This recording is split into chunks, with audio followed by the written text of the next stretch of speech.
अंदर हुई एटीएम लूट जो लगातार सवालों के घेरे में बनी हुई थी, लेकिन अब दिल्ली की क्राइम ब्रांच यूनिट ने एटीएम लूट का पर्दाफाश करते हुए 2 बदमाशों को गिरफ्तार कर लिया है। कैसे इस पूरे लूटकांड की योजना बनाई गई और कैसे इस योजना को इन दोनों बदमाशों ने अंजाम दिया है, इस रिपोर्ट के जरिए आपको बताते हैं। दिल्ली क्राइम ब्रांच ने वजीराबाद में लूटकांड की घटना का खुलासा कर दिया है। पुलिस ने समीर और नदीम को हरियाणा के नूह से गिरफ्तार किया है। इन बदमाशों ने एटीएम मशीन को उखाड़कर 29 लाख रुपए लूटे थे। दोनों बदमाश इमरान गिरोह के सदस्य बताए जा रहे हैं, जो पश्चिम बिहार इलाके में एटीएम को ठीक इसी तरह निशाना बना चुका है। कुछ मूवमेंट भी ऐसे सस्पिशियस दिखे हैं जिसमें कि ऐसी वारदात होने की गुंजाइश है। इसी लीड पर काम करते हुए एसीपी की टीम ने अपना आगे डेवलप किया और 2 लड़के इन्होंने अरेस्ट किए, नदीम और समीर करके 2 लड़के अरेस्ट किए, जिनकी निशानदेही पर एटीएम टीम की रिकवरी मशीन की जो एटीएम की मशीन है उसकी रिकवरी हुई है और कुछ पैसे भी रिकवर हुए। क्राइम ब्रांच ने बताया कि दोनों आरोपियों ने वारदात को अंजाम देने से पहले 2 दिनों तक एटीएम की रेकी की थी और 5 फरवरी की रात को लूट की वारदात को अंजाम दिया। एटीएम मशीन को उखाड़ने से पहले इन्होंने सीसीटीवी कैमरों पर काला स्प्रे कर दिया था और एटीएम मशीन को उखाड़ कर नूह से ले गए थे। एटीएम मशीन को काटकर 29 लाख रुपए निकाल लिए और इलाके से सुनसान पड़े कुएं में एटीएम मशीन फेंक दी थी। गिरफ्तारी के दौरान बदमाशों ने क्राइम ब्रांच की टीम के साथ हाथापाई भी की थी। नदीम और समीर ने पूछताछ में बताया कि एटीएम से मिले कैश का सबसे बड़ा हिस्सा उन्होंने अपने गिरोह के सरगना इमरान को दिया था। फिलहाल पुलिस इमरान और गिरोह के अन्य सदस्यों की तलाशी में जुटी है। Bureau report, Republic Bharat.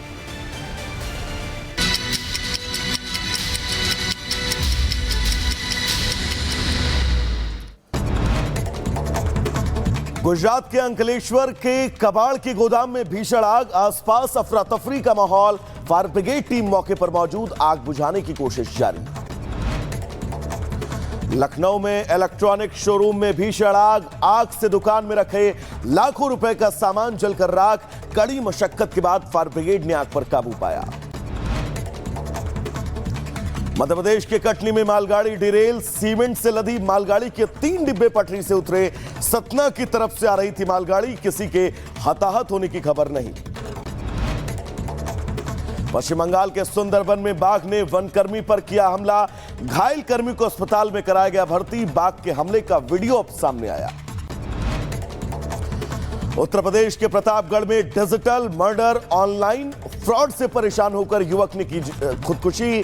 Pratapgarh police ने 4 आरोपियों को फिलहाल गिरफ्तार किया है, जांच जारी है। झारखंड के डुमरी टोल प्लाजा पर ड्राइवर और पुलिसकर्मी के बीच बहस, ड्राइवर ने पुलिस पर अतिरिक्त पैसे मांगने का आरोप लगाया। दिल्ली में हत्या के आरोपी को पकड़ने गई क्राइम ब्रांच की टीम पर हमला। आप विधायक अमानतुल्लाह खान के समर्थकों पर हमले का आरोप, केस दर्ज कर छानबीन में जुटी पुलिस। बदायूं में दिखा तेज रफ्तार का कहर, पेड़ से टकराई तेज रफ्तार बाइक, हादसे में 2 युवकों की मौत। उत्तर प्रदेश के बहराइच में तेज रफ्तार कार और बाइक की टक्कर, हादसे में बाइक सवार 2 युवकों की मौत। पुलिस ने चालक समेत 4 को हिरासत में लिया, जबकि एक फरार है। बज रहा है, ऐसे में इस एक्शन समिट के जरिए एआई की दिशा में सहयोग को बढ़ावे पर जोर होगा। फ्रांस के साथ भारत की जो सामरिक साझेदारी है, ऐसी किसी दूसरे देश के साथ देखने को नहीं मिलती। आज पीएम मोदी और राष्ट्रपति इमैनुअल मैक्रों के बीच द्विपक्षीय वार्ता होगी और ऐसे में इस दौरान भी दोनों देशों के बीच कई सामरिक समझौते होने का अनुमान है। Bureau report, Republic Bharat. दर्शकों, अभिनेत्री ममता कुलकर्णी, जिन्होंने महामंडलेश्वर की उपाधि ली थी, लेकिन अब उन्होंने अपने इस पद से इस्तीफा दे दिया है, जिसके बाद बहुत सारे सवाल खड़े हो रहे हैं। सबसे पहला सवाल और यहां अहम यही है कि क्या महामंडलेश्वर बनने के पीछे सिर्फ ये संयोग मात्र था या फिर सस्ती लोकप्रियता के लिए ममता कुलकर्णी ने यह पूरा ड्रामा रचा था। रिपोर्ट आपको दिखाते हैं।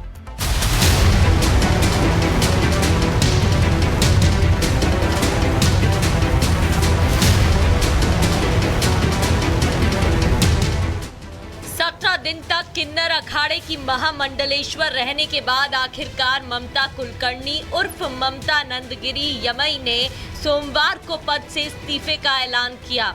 एक वीडियो जारी कर ममता कुलकर्णी ने कहा कि उनके महामंडलेश्वर बनने से तमाम लोगों को दिक्कत क्यों हो रही है, क्यों लोगों ने कोहराम मचाकर रख दिया है, बेवजह उन पर निशाना साधा जा रहा है। परेशान होकर वो अब महामंडलेश्वर का पद छोड़ रही है, लेकिन 25 साल से वो साध्वी हैं और आगे भी साध्वी ही रहेंगी। मैं महामंडलेश्वर यमाई ममता नंदगिरी, मैं इस पोस्ट से मैं इस्तीफा दे रही हूं। मैं एक साध्वी थी 25 साल से और मैं साध्वी ही रहूंगी। शंकराचार्य स्वामी अविमुक्तेश्वरानंद सरस्वती और अर्धनारीश्वर धाम की प्रमुख हिमांगी सखी को ममता कुलकर्णी ने अपने इस्तीफे के लिए जिम्मेदार ठहराया। किन्नर अखाड़े की महामंडलेश्वर लक्ष्मी त्रिपाठी ने 24 जनवरी को महाकुंभ मेला क्षेत्र में ममता कुलकर्णी को विधि विधान से महामंडलेश्वर बनाया था। विवादित अभिनेत्री रही ममता कुलकर्णी को महामंडलेश्वर बनाने पर जमकर विवाद हुआ, जिसके बाद लक्ष्मी नारायण त्रिपाठी पर कार्रवाई हुई। दोनों अखाड़ों में बीच में जो मुझे लेके महामंडलेश्वर की उपाधि घोषित करने के बीच में जो प्रॉब्लम्स हो रही है, मैंने देखा कि मेरे महामंडलेश्वर होने से काफी लोगों को आपत्ति हो गई, चाहे वो शंकराचार्य हो, कौन हो। मैंने कुछ नहीं किया, ये सब वहां चंडी है जिसकी मैंने आराधना 25 साल से की है और अभी वही शायद मुझे संकेत दे रही कि मुझे ये सब चीजों से बाहर निकलना चाहिए। आज के बाद मैं जो आएंगे उनको मैं अपना ध्यान दूंगी, लेकिन शायद वो देखेंगे आगे चल के इसका क्या होता है। इससे थोड़ी मैं अपने ध्यान समाधि और मेरा ये कम करूंगी। ममता कुलकर्णी ने बीते 24 जनवरी को प्रयागराज महाकुंभ में पहुंचकर संगम में आस्था की डुबकी लगाई थी। गृहस्थ जीवन से संन्यास लेने की घोषणा करते हुए ममता कुलकर्णी ने गंगा के तट पर अपना पिंडदान किया था। Bureau report, Republic Bharat. तो दर्शकों, अपने बयानों को लेकर अक्सर विवाद में रहने वाले राहुल गांधी अब एक बार फिर से विवाद में फंसते हुए नजर आ रहे हैं। दरअसल महाकुंभ के अंदर जो धर्म संसद चल रही है, धर्म संसद से अब यह ऐलान कर दिया गया है कि अगर राहुल गांधी अपने बयानों पर माफी नहीं मांगते हैं तो उन्हें हिंदू धर्म से भी बाहर का रास्ता दिखा दिया जाएगा। यह पूरा मामला है क्या और कहा क्या कुछ गया है इस धर्म संसद में, इस रिपोर्ट के जरिए आपको सुनवाते हैं।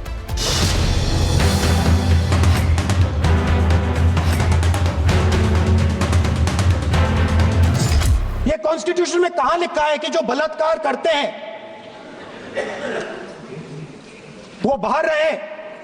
ये आपकी किताब में लिखा हुआ है, मनुस्मृति में लिखा है, मगर कॉन्स्टिट्यूशन में नहीं लिखा। अपने इसी विवादित बयान की वजह से लोकसभा में नेता विपक्ष राहुल